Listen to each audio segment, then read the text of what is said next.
semuanya perhatikan. Halo. Perhatikan dulu di sini.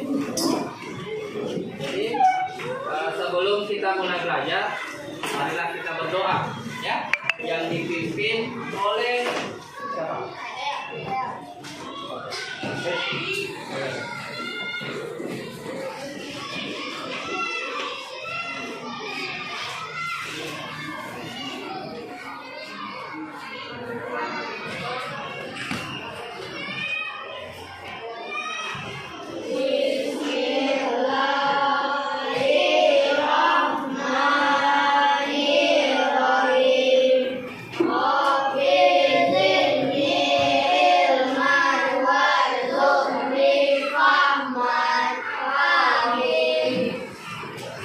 Jadi bagaimana kabarnya hari ini? Baik.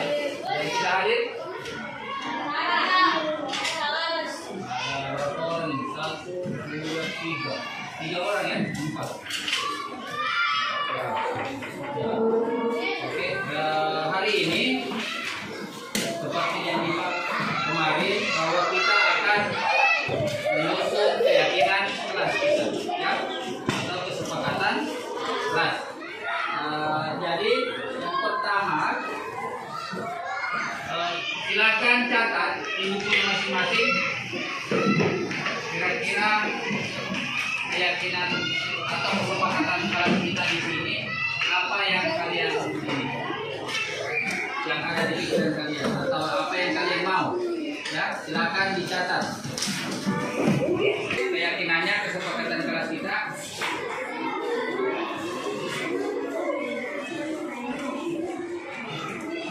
Satu orang satu, ya. Orang satu. Nanti kita akan pajang di sini.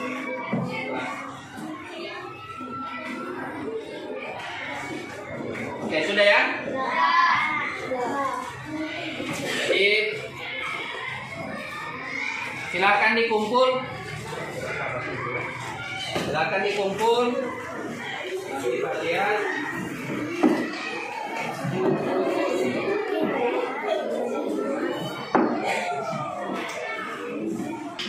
Jadi yang pertama apa?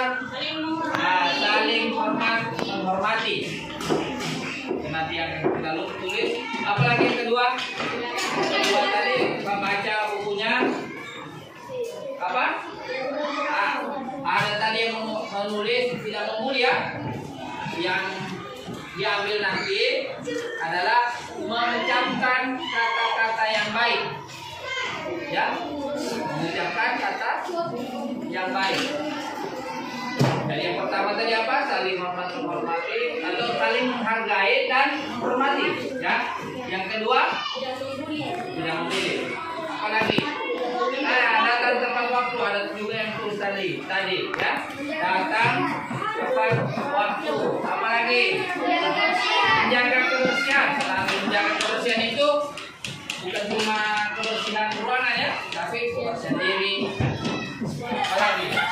Nah, kelas baru sekolah. Apalagi? Sudah kan? Tadi mengucapkan kata yang baik, berperilaku baik dan sopan. Ya, itu juga berperilaku baik dan sopan. Apalagi? Itu saja ya, itu boleh? Sudah 5 kan? Sudah 5 ya, 5 saja supaya mudah dihafal. Itu akan menjadi keyakinan kelas kita. Sepakat semua? Sepakat? Oke, tepuk tangan dulu.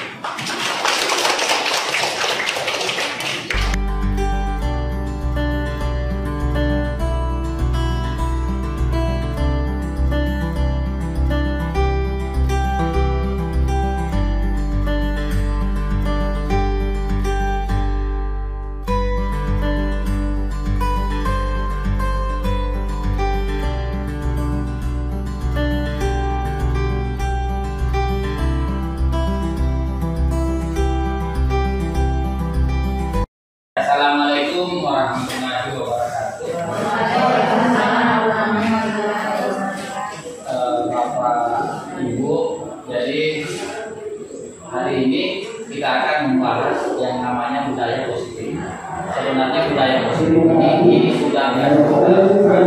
Mungkin ini kata-kata yang baru dan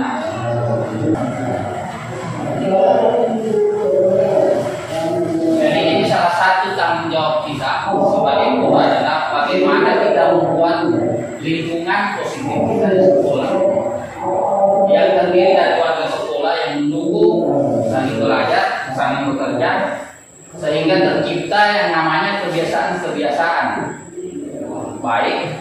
Kemudian dan kebiasaan-kebiasaan itu akan menjadi karakter, dan karakter-karakter itulah yang akan menjadi nantinya menjadi budaya positif. Yang selama kita berdidik macam salah itu sebenarnya sudah kita buat. Apa salam, sapa, senyum itu sudah masuk itu. Tinggal apakah nantinya itu sudah membudaya di sekolah kita atau belum? Itu yang akan kita pelajari atau kita sharing di sini. Kita banyak berdiskusi hari ini. Ini sebelum kita jauh melangkah tentang perubahan paradigma, ini ada sedikit permainan. Saya minta tolong 2 orang menjadi apa namanya yang memeragakan. Satu laki-laki satu. Jadi prakteknya di sini ada 2 orang yang orang pertama siapa yang menjadi itu saja ya. Ibu sebagai orang itu mengepalkan salah satu tangannya. Jadi kita membayangkan di tangan kita ini kita sementara memegang yang sangat penting bagi ibu. Apa hal yang sangat penting? Apa yang sangat penting kira-kira sama ibu? Ibu pertahankan, usahakan jangan kasih sama orang lain. Kayaknya hal yang penting. Ya. Kemudian orang yang B, orang kedua itu mencoba mengambil atau meminta kepada orang A. Terserah caranya bagaimana, apakah membujuk atau memaksa, terserah.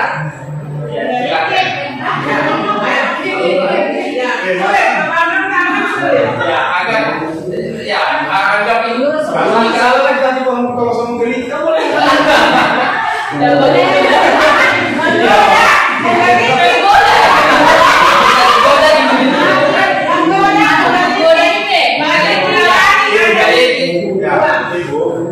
boleh saja tangannya. Tidak apa-apa mau.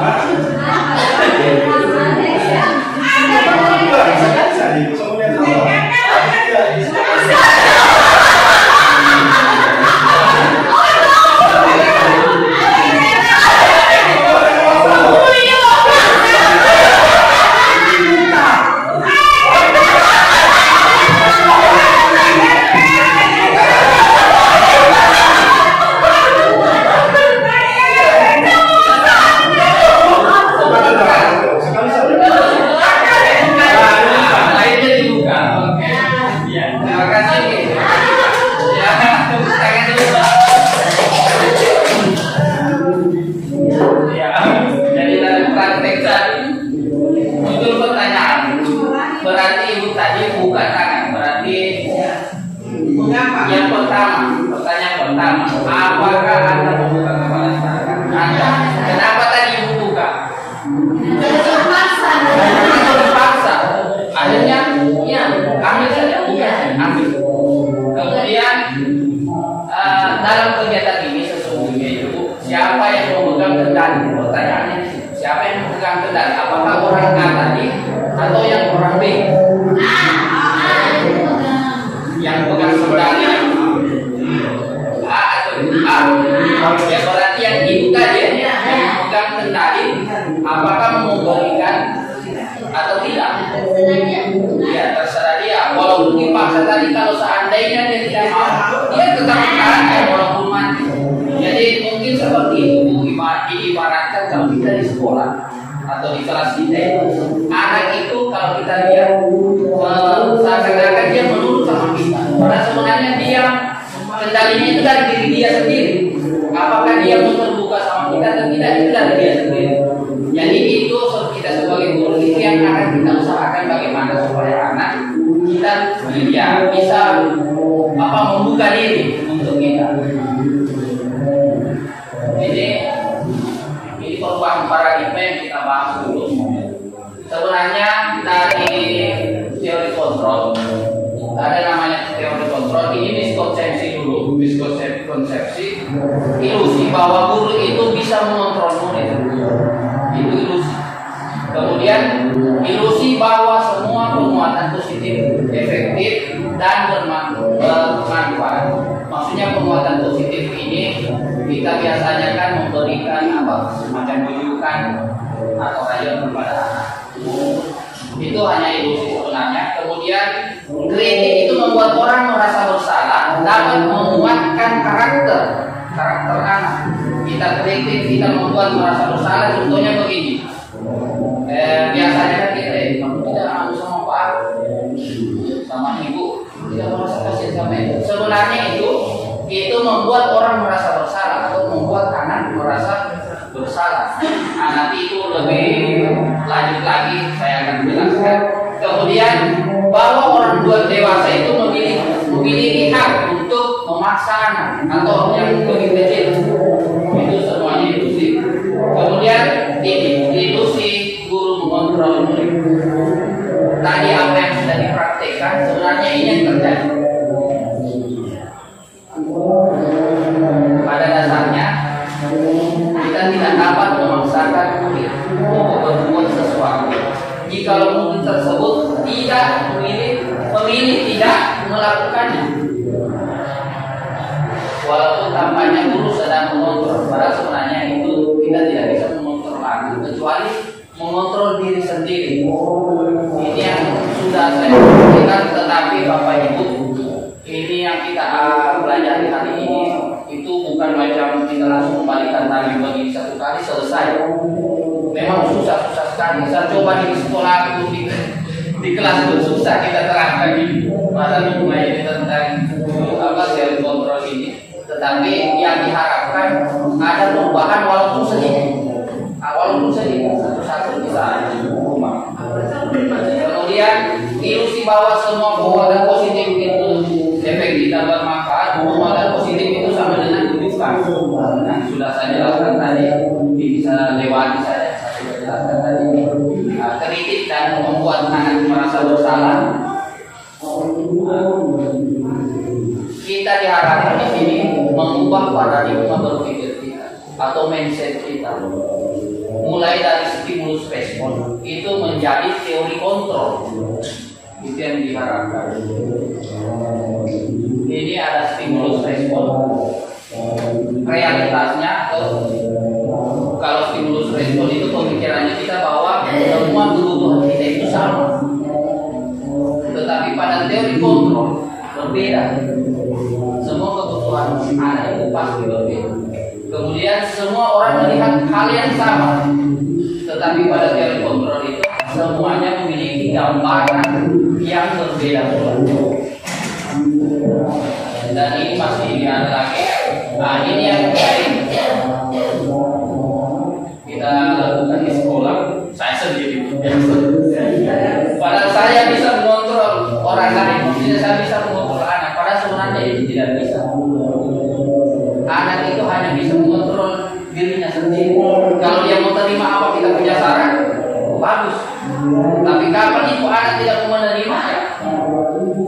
Itu jadi sebenarnya itu anak yang mengontrol dirinya sendiri. Kita tidak bisa memaksakan. Nah, ada yang disebut dengan disiplin positif. Saya mau bertanya, disiplin ini sebenarnya apa?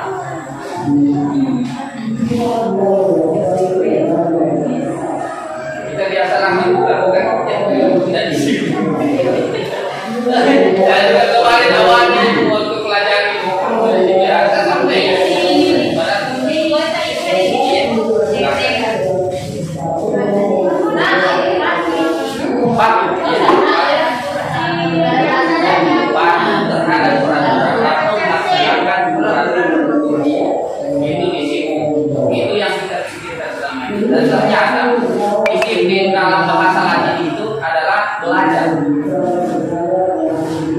Disiplina atau yang artinya belajar.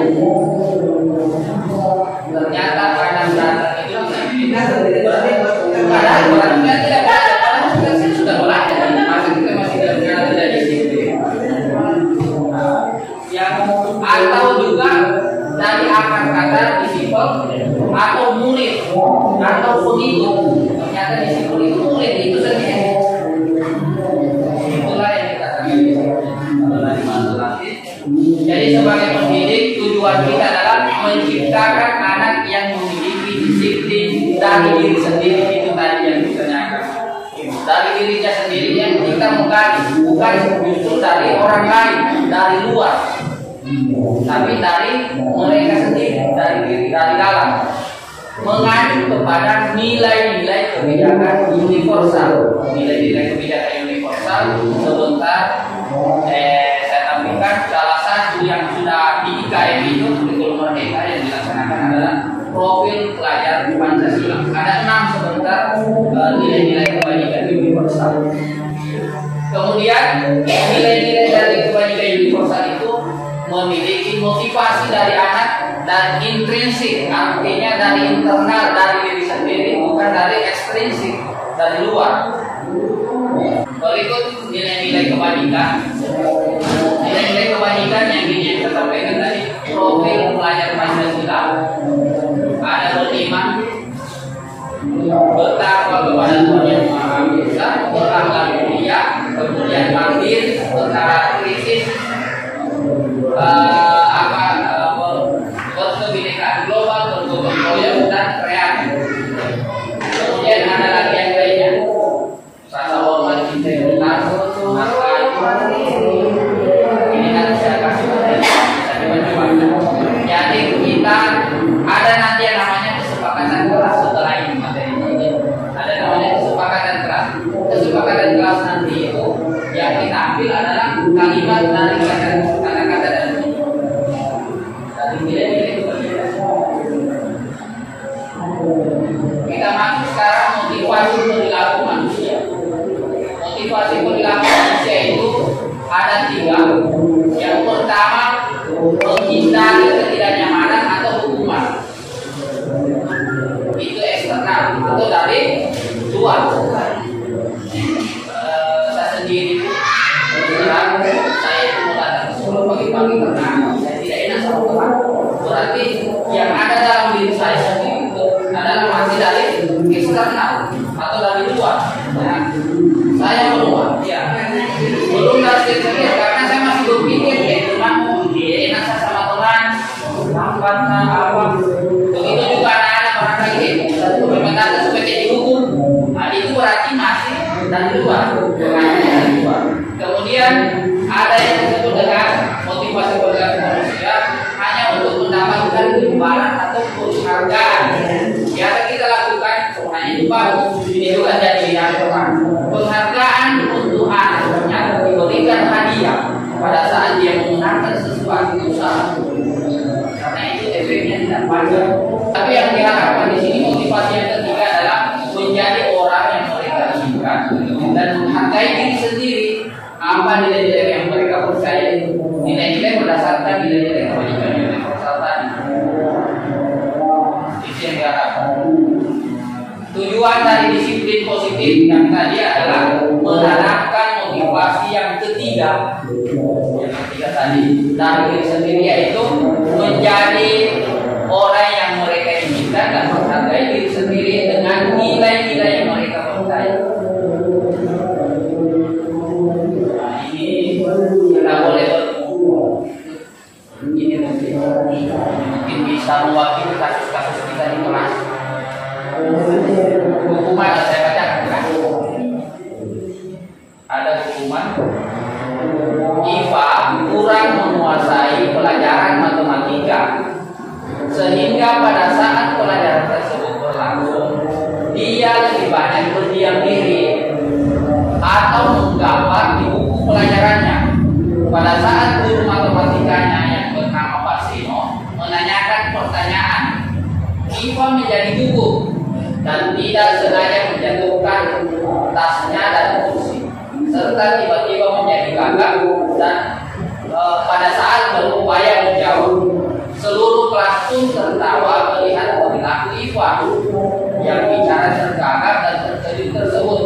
Pak Seno pada saat itu membiarkan teman-teman Iva menertawakan Iva yang tergagap dan malu luar biasa. Malahan minta Iva untuk maju ke depan. Bawa lagi maju karena sudah ditertawakan, dibawa lagi maju ke depan dan berdiri di depan kelas sambil menunjuk gurunya. Di gurunya tunjuk-tunjuknya. Karena tidak bisa menjawab pertanyaan Pak Seno, kelas makin gaduh dan anak-anak pun tertawa melihat di depan kelas memegang ujung hidungnya. Mungkin pernah terjadi seperti itu. Saya sendiri. Oh, di sini terjadi. Iya. Sini kamu maju ke sini. Anak-anak tertawa itu. Orang kasih biar. Nah, ini pertanyaannya di sini. Apakah Anda setuju dengan tindakan Pak Seno terhadap Iva? Setuju atau tidak? Dia kasih biar anak-anak tertawakan temannya, kemudian dia bawa ke depan, dia terangkan dulu.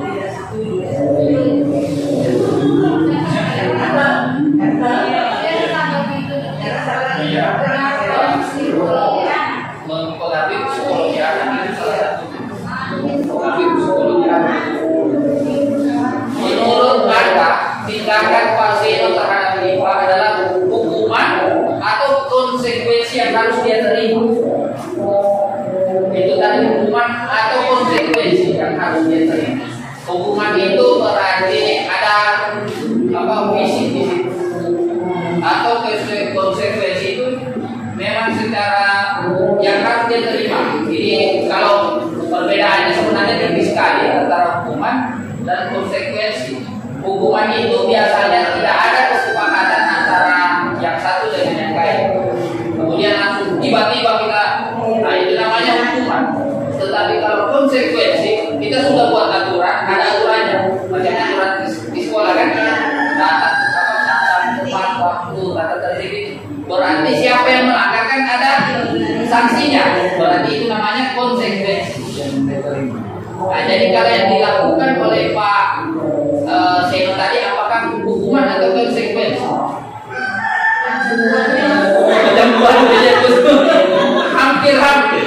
Hampir dua-dua.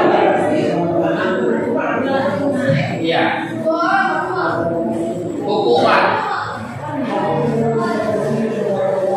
Tindakan terhadap suatu pelanggaran pada umumnya berbentuk hukuman atau konsekuensi yang biasanya kita laksanakan. Apa yang Bapak Ibu tadi sebutkan bahwa antara memang hampir dua-dua. Pada program disiplin positif yang dinamakan, ada di program guru penggerak atau di budaya positif ini ada yang namanya restitusi.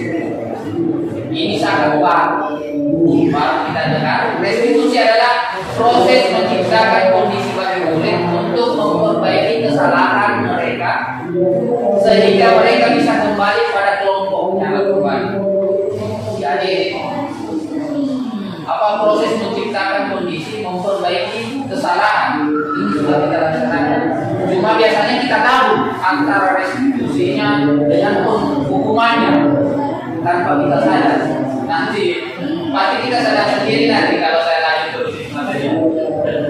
Ya. Ini identitas gagal yang sudah identitas gagal itu hukuman. Yang bagaimana itu hukuman? Sesuatu yang menyakitkan dan harus terjadi. Kalau konsekuensi identitas sukses, nah ini yang sukses. Disiplin, konsekuensi dan restitusi. Sesuatu harus terjadi. Kalau yang ini tadi ada yang menyakitkan dirinya, tubuhnya berarti apa? Hukum berarti itu sudah termasuk hukuman. Kemudian kalau restitusi adalah pilihan. Jadi pada restitusi itu ciri-cirinya sebentar ada yang namanya banyak. Kita hanya banyak mengembalikan ke anak. kembalikan ke anak. Banyak bertanya ke anak, kenapa sampai kamu buat begini? Kenapa seperti ini? Apa alasanmu? Nah, itu contoh-contoh restitusi. Kemudian kalau hukuman tidak nyaman untuk murid dan berjangka waktu panjang, pasti murid tidak akan merasa nyaman pada hukuman. Tapi konsekuensi juga itu tidak nyaman, tetapi jangkanya hanya waktu pendek. Dan untuk restitusi itu dapat menguatkan karakter murid dalam jangka waktu panjang. Kemudian murid atau anak akan tersakiti kalau hukuman. Kalau konsekuensi murid dibuat tidak nyaman, dan untuk restitusi murid atau anak mendapatkan hukuman. Nah, ini hukuman ini penjelasan. Hukuman itu bersifat tidak terencana, yang sudah jelaskan tadi. Tidak terencana atau tiba-tiba. Sedangkan konsekuensi itu sudah terencana, ada aturan, sudah disepakati, dan harus diterima untuk aturan tadi. Nah, ini yang saya sampaikan, bahwa restitusi itu ada ciri-cirinya. Bukan menebus kesalahan, tapi untuk belajar dari kesalahan. Kemudian memperbaiki hubungan kita antara mereka. Kemudian restitusi itu adalah tawaran. Kita tawarkan kepada anak, apa yang kamu lakukan setelah ini? Kenapa sampai kau terlambat? Jadi setelah ini apa yang kamu lakukan? Anak itu pasti menjawab, Pak, saya sudah tidak mau terlambat lagi. Dan alhamdulillah sampai sekarang sudah terlambat. Sudah hebat terus. Nah, kemudian restitusi itu menuntun untuk melihat ke dalam diri anak. Kemudian mencari kebutuhan dasar. Ini kebutuhan dasar manusia ini ada 5. Sebentar dijelaskan juga. Yang mendasari suatu tindakan. Restitusi diri adalah cara yang paling baik. Kemudian fokus pada karakter, bukan tindakan yang kita lihat anak itu, tetapi kita fokusnya kepada karakter anak. Kemudian restitusi itu memberikan penguatan. Kemudian restitusi itu fokusnya pada solusi yang diberikan kepada anak. Bagaimana apa yang kamu mau lakukan setelah ini supaya tidak terlambat? Jadi bentuk-bentuk pertanyaannya seperti itu. Jadi jangan kamu memang sudah terlambat tidak kerja karena memang padahal itu sudah. Terkadang kita merasa harus saya bersuara, padahal walaupun harus sebenarnya itu salah satu bentuk hukuman. Atau membuat antara dua itu, kalau bukan hukuman membuat merasa bersalah. Padahal halus bahasanya ini. Tidak kamu selalu berlaku. Banyak temuan. Biasa kita begitu. Padahal ada juga saya sudah merasa bersalah. Itu kan gitu. Iya betul. Tapi kita coba berubah. Coba setelah kita mengetahui, coba laksanakan namanya restitusi. Kemudian restitusi itu mengembalikan murid yang berbuat salah pada kelompok. Dan kita berkaitan mereka bisa diterima kembali sama Tuhan. Kemudian ini tadi yang saya bilang, kesepakatan kelas, yaitu nilai-nilai kebajikan universal yang disepakati secara tersirat maupun tersurat yang sudah dibuat, ditulis, kemudian ditempel di luar latar belakang suku, negara, dan bahasa maupun agama. Pembentukan keyakinan kelas itu yang pertama sifatnya abstrak, kemudian berupa pernyataan universal yang tadi sudah diberikan. Kemudian keyakinan kelas senantiasa dibuat dalam bentuk bahasanya positif. Kata-kata positif itu berarti tidak boleh kita buat keyakinan kelas itu tidak boleh membuli. Tidak itu negatif. Berarti kalau kita membuat keyakinan kelas, kita rubah, kita balik jadi kalimat yang positif.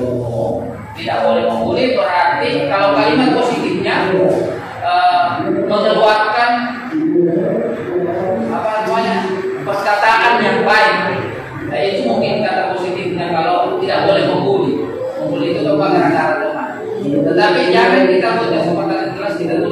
tidak boleh saling bully.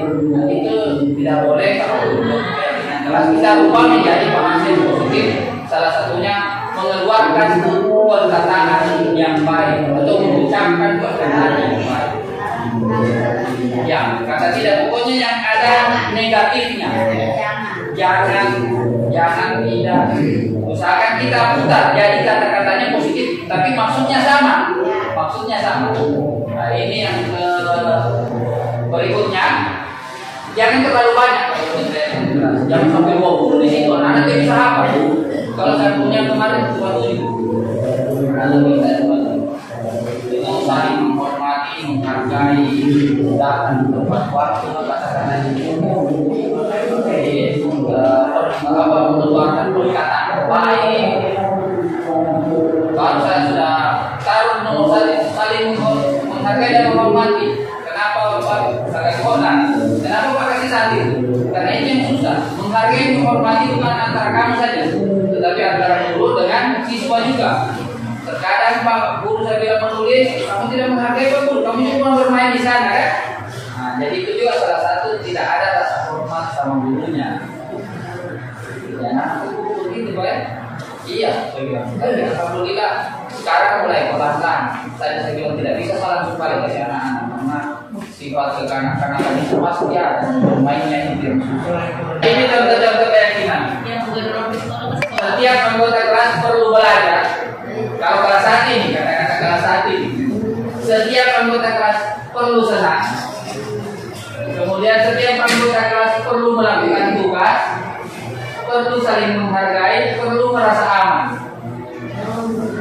Ini contoh-contohnya saya katakan.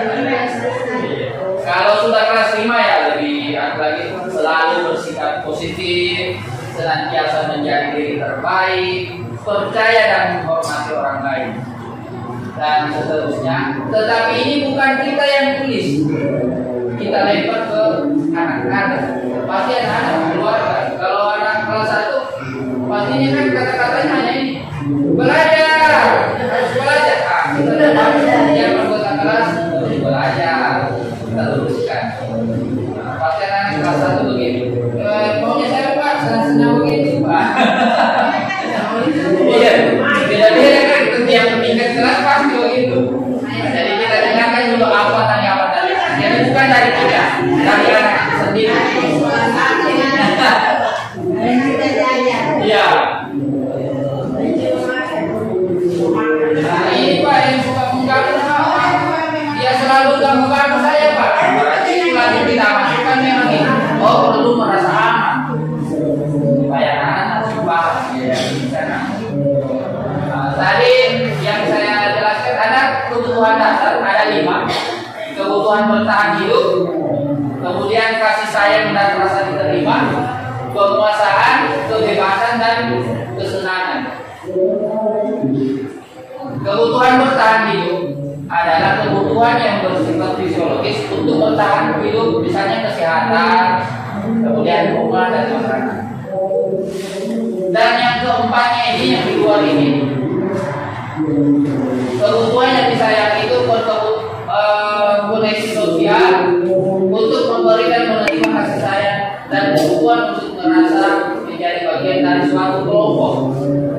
Mulai dari sini, kemudian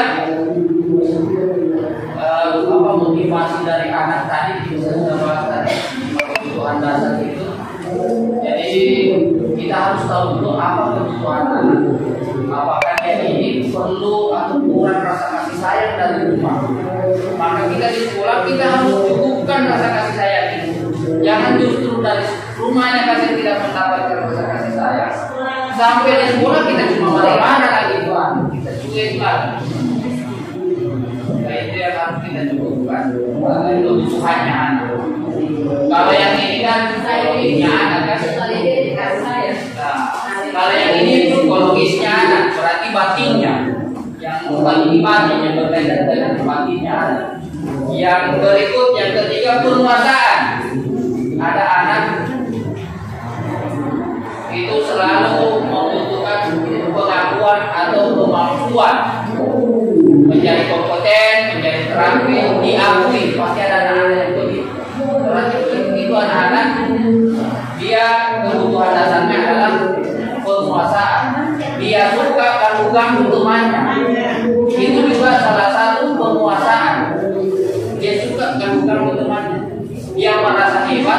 dia kasih temannya. Berarti kebutuhan dasar yang dia miliki adalah penguasaan. Kemudian kebebasan. Dia sukanya bermain-bermain, bebas.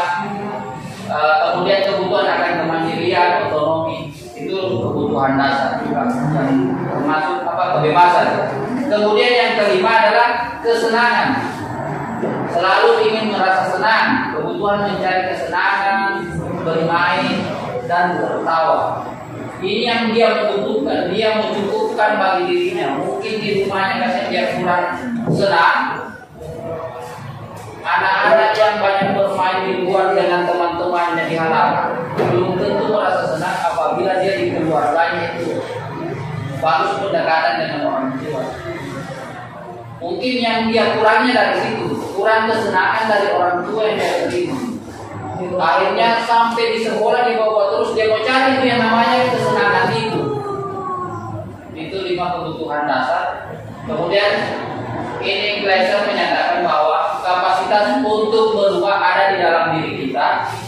Jika kita dapat mengidentifikasi kebutuhan apa yang mendorong perilaku, maka perubahan perilaku positif dapat dimulai mencari solusi untuk memenuhi kebutuhan tertentu dengan cara yang positif. Itu tadi bahwa kita tetap cari tahu dulu kebutuhan dasarnya ada, kemudian kita cari solusinya. Karena guru itu tugasnya. Kita harus memang berat sekali kita boleh tanggung jawab. Sama dengan dokter sebenarnya. Dokter tidak masuk, kenapa? Periksa keluhan. Pasti ditanya, keluhannya kamu apa? Pusing-pusing, muntah-muntah, atau kurang tidur atau apa? Pasti dia tanya dulu, karena dia mau cari tahu kebutuhan dasarnya kita apa. Sama dengan kita guru, kita harus tahu dulu apa yang ada. Kalau saya harus kasih, akhirnya dokter nanti kan kasih obat. Nah ini 2 kali 1, 3 kali 1. Itu yang biasa. Jadi guru juga begitu tugasnya. Oh karena ada kurang ini, kurang kesenangan bawah, jadi maka dicukupkan supaya kamu merasa senang. Mungkin dengan ada sebutan posisi kontrol apa sebagai teman, posisi kontrol yang kita tanyakan tadi sebelum sampai di situ. Sebagai teman mungkin itu untuk mengobati rasa kesenangan anak, kita bisa memberikan dengan posisi kontrol yang sebagai teman. Kalau nanti anak-anak itu merasa berbeda kalau gurunya itu didekati oleh gurunya berbeda. Jadi akhirnya mungkin dia merasa senang. Kebutuhan dasar kali ini ada sebuah pertanyaan, tapi ini yang satu screenshot di sini hanya jawaban dari orang murid. Ibu guru bilang, aku tidak boleh bersenandung sewaktu mengerjakan tugas. Katanya kelas harus tenang, tidak ada suara, kan nggak seru jadinya. Kalau anak yang menjawab seperti ini, maka dia membutuhkan kebutuhan kesenangan. Karena dia suka yang senang-senang, yang seru-seru. Kemudian kalau ada anak menjawabnya, ibu guru tidak menyapa hari ini, padahal aku pakai titik rambut yang baru. Apalagi dia membutuhkan perhatian, kasih sayang. Dia kebutuhannya itu yang harus dia butuhkan. Perasaan biasanya kalau kelas ini bisa lagi. Iya. Kemudian aku bosan masa belajarnya cuma gitu-gitu terus. Dengan dengerin ibu guru, berarti dia maunya kebebasan. Aku bosan masa belajarnya cuma gitu-gitu aja. Ini bahasa apa sebenarnya? Bahasa dengerin ibu guru. Berarti kebutuhannya kebebasan yang dia kurangnya di sini. Dia membutuhkan ini kebebasan. Kemudian aku sebel, gambarku tidak rapi. Dia sebel sama diantara sama DP hasil gambar sendiri. Berarti dia itu membutuhkan kebutuhan penguasaan. Penguasaan dia tidak bisa jadikan hasilnya itu jadi lebih bagus. Aku merasa bangga dan keren. Penguasaan selalu akan merasa bangga, merasa hebat. Berarti dia kebutuhannya penguasaan.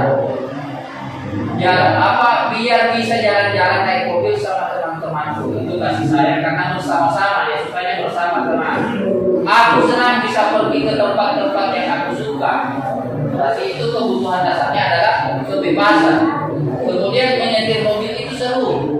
Kata serunya ini berarti yang menunjukkan adalah dia menunjukkan kesenangan.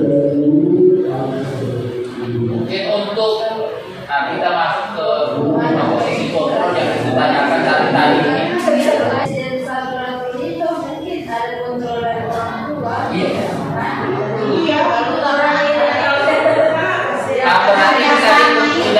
Berarti tadi kebutuhan dasar yang kasih sayang itu yang kurang.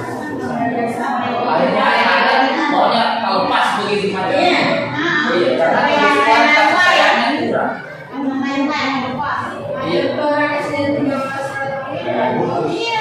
Iya, betul. Dan apakah kita nanti guru menerima muridnya kita ingin kali pas begini kita pengen ini tambah lepas. Itu posisinya kita sebenarnya.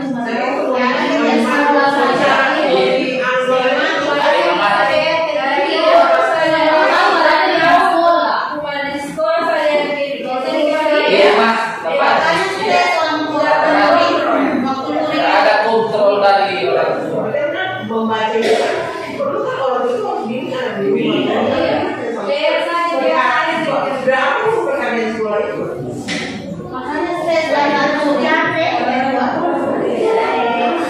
Jadi memang kebutuhan dasarnya ada yang terbanyak kedua tadi dasar kasih sayang, lingkungannya, keluarganya.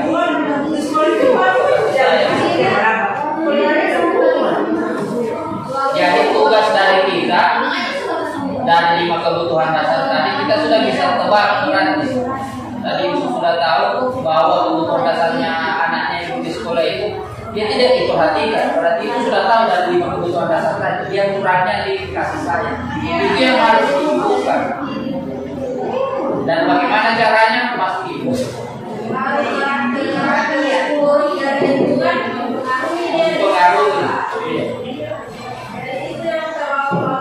bawa sampai ke BPN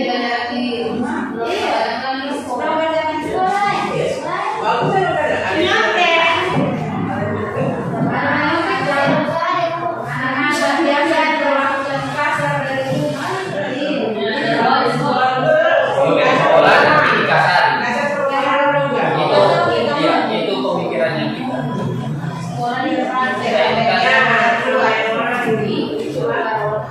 Nanti dikasari karena sudah terbiasa. Ya, kita biasa sudah terbiasa dengan dikasari di rumah nanti dikasari baru badai. Padahal kita dulu jangan juga kasih sama kita kasari lah. Tambah jauh itu kasih sayangnya sama anak. Iya. Karena ini tadi berdasarkan 5 kebutuhan dasarnya nantinya harus kita tahu. Dan itu yang harus kita cukupi ke anak kita kalau memang. Padahal enak sekali sudah ikut di SD 3 sudah tahu kebutuhan dasarnya. Kalau kita di SD 1 kan masuk ke analisis dulu. Ini sudah ada kebutuhan dasar. Apa lagi? Tapi jangan berpikir bahwa ini langsung dikerja 1 kali jadi. Tadi sudah sampaikan kita sedikit. Saya juga ingin makasih tadi sama ibu. Saya sudah sampaikan juga di depan bahwa kita juga perlu semua yang kita laksanakan. Kita baru belajar karena baru kita terima langsung kita share. Mungkin insya Allah 2-3 tahun ke depan mudah-mudahan ada perubahan.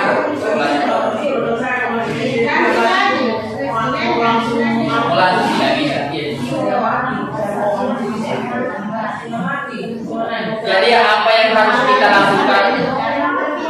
Iya, sudah bisa kata terbiasa. Dan posisinya ibu tadi ada yang bertanya posisinya saya bagaimana saya mau kontrol? Ada 5 posisi kontrol. Apakah ibu sebagai penghukum, pembuat rasa bersalah, atau sebagai teman, atau pemantau, atau manajer? Jadi ada 5. Mungkin saya sendiri terus terang saya di sini banyak di sini hukum membuat rasa bersalah. Dan saya baru sadar setelah saya pelajari modul ini.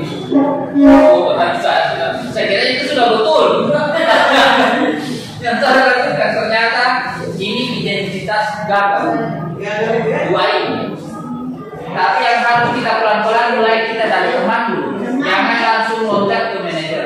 Mungkin kita jadi teman atau jadi pemantau dan jadi manajer.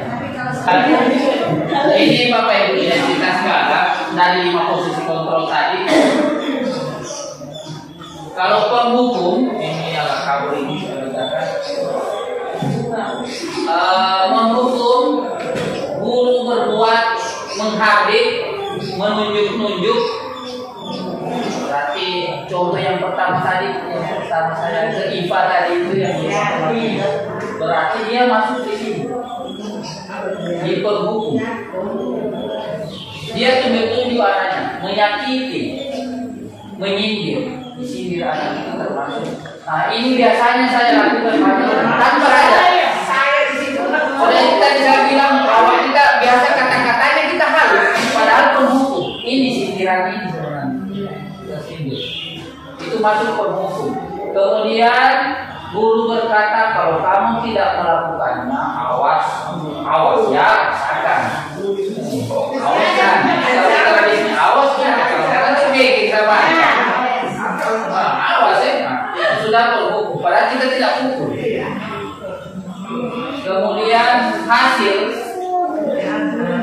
yang memberontak, pasti ada memberontak, menyalahkan orang lain, atau bisa saja dia berbohong. Ini Pak, saya tidak Pak, ya itu Pak, mana itu Pak? Saya banyak begitu. Kalau itu, oh mana ya Pak? Bukan saya Pak, ya itu Pak, ya itu. Masih mau Pak? Ya Pak, iya. Dia duluan. Atau kita biasa membuat merasa bersalah, berceramah dan mengatakan saya kecewa pokoknya kita membuat anak itu merasa supaya dia mau merasa bersalah. Itu juga masuk identitas gagal. Kamu tidak baik Pak, kamu bikin Pak, kamu bikin malu Pak kan? Padahal itu salah, itu gagal. Membuat orang merasa bersalah. Kemudian identitas berhasil atau sukses. Nah ini ada 2, teman, pemantau. Kalau teman itu membuatkan alasan-alasan untuk muridnya, kemudian yang dikatakan itu ayolah lakukan demi ibu. Masa kamu tidak mau? Ingat tidak pernah bantu. Ya kan dia pernah bantu. Ingat membantu kamu. Tidak orang bagaimana? Berarti itu pokoknya bahasanya itu sama dengan teman, berteman dengan anak. Ini mulai dari sini sebenarnya yang dianjurkan itu. Kalau memang tidak bisa langsung pemantau atau manajer, kita dari sini bertantang. Padahal kita sudah hindari, walaupun tidak bisa 1 kali, kadang-kadang kali 3 hari kita sudah laksanakan sebagai teman. Akhirnya 4 hari kemudian sudah kali ini kalau ada lagi itu ya, pengaruh. Cuma tadi wajah, soalnya nih, wajah kemarin tadi, teman lagi.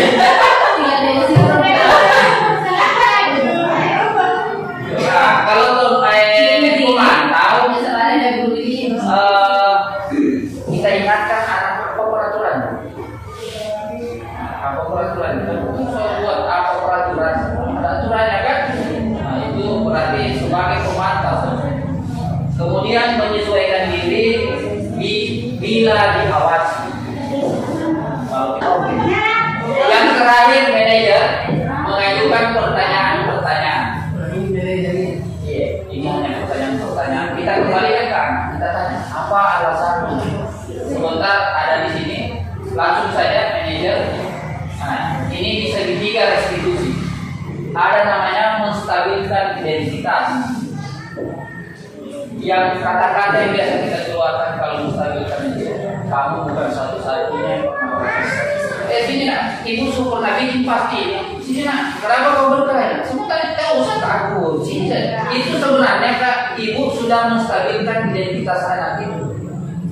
Dikasih cair dulu suasana ya, dikasih cair dulu suasana. Sini, tak usah takut. Nah, sini saja. Nah, itu kalau manajer sebagai posisi kontrol kita sebagai manajer. Setiap orang pasti pernah melakukan kesalahan. Kita sampaikan begitu. Kan cuma kami pernah begitu. Mungkin teman-teman juga pernah.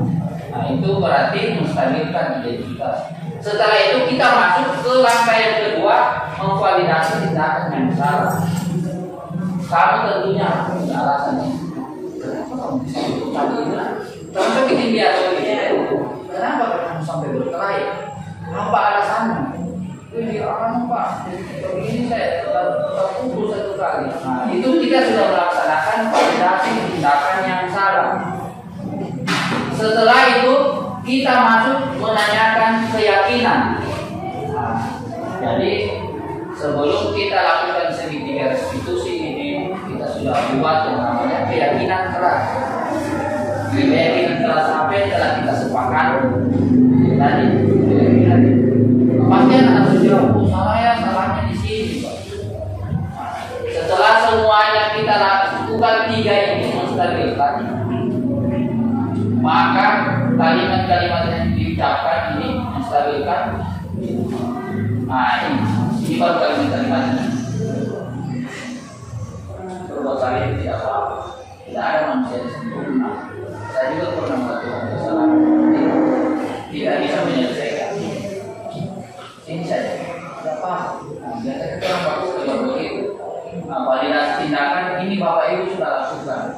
Kamu paham kepada dirimu karena kamu telah melindungi sesuatu yang penting buatmu. Tadi saya sampaikan sama itu anak yang terlambat bisa cerita. Kamu bagus. Saya sementara melakukan validasi tindakan yang salah. Itu bagus. Kamu sudah membantu orang tuanya. Itu bagus. Tetapi mungkin kalau sudah jadi 10 kilo saja.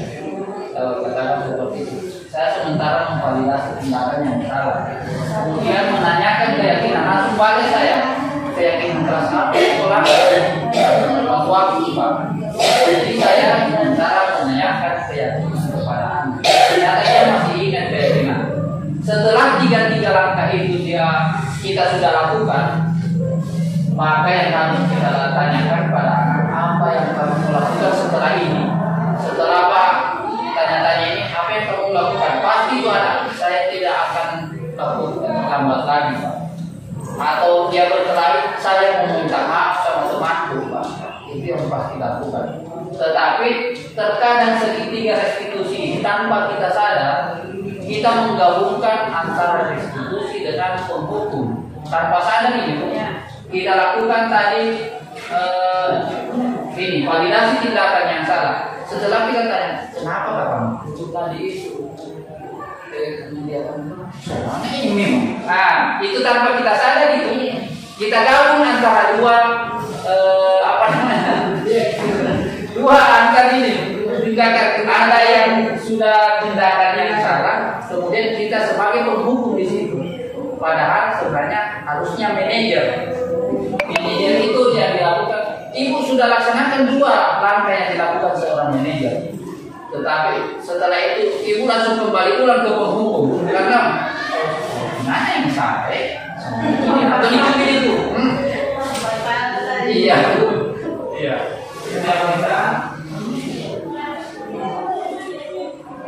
Nah, standar nasional pendidikan dalam penerapan program disiplin positif hendaknya guru memiliki standar kepribadian yang saya bilang tadi, kita sebagai guru adalah teladan.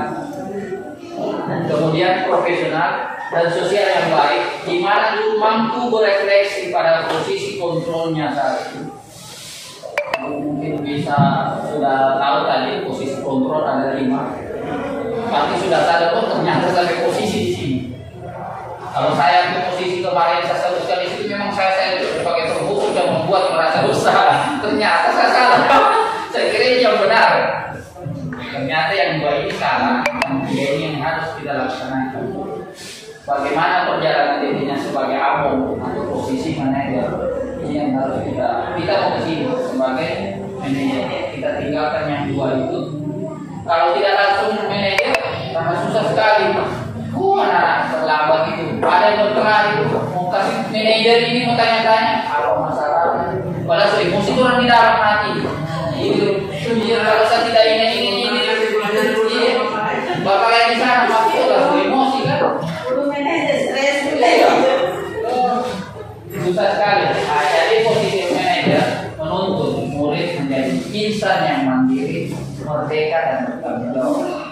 Posisi kontrol itu tadi mungkin itu bisa ambil kesimpulan sendiri yang mana yang harus dilakukan. Karena kita dulu saya di sini tidak bisa memberikan bahwa ini yang sebaiknya antara teman, pemantau atau manajer. Intinya jangan sebagai umum, jangan sampai marah-marah.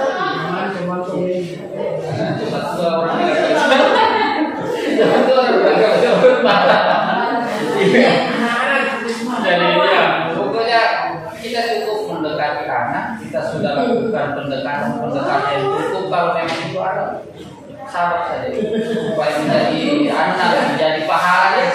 Seperti sekolah, kita jadi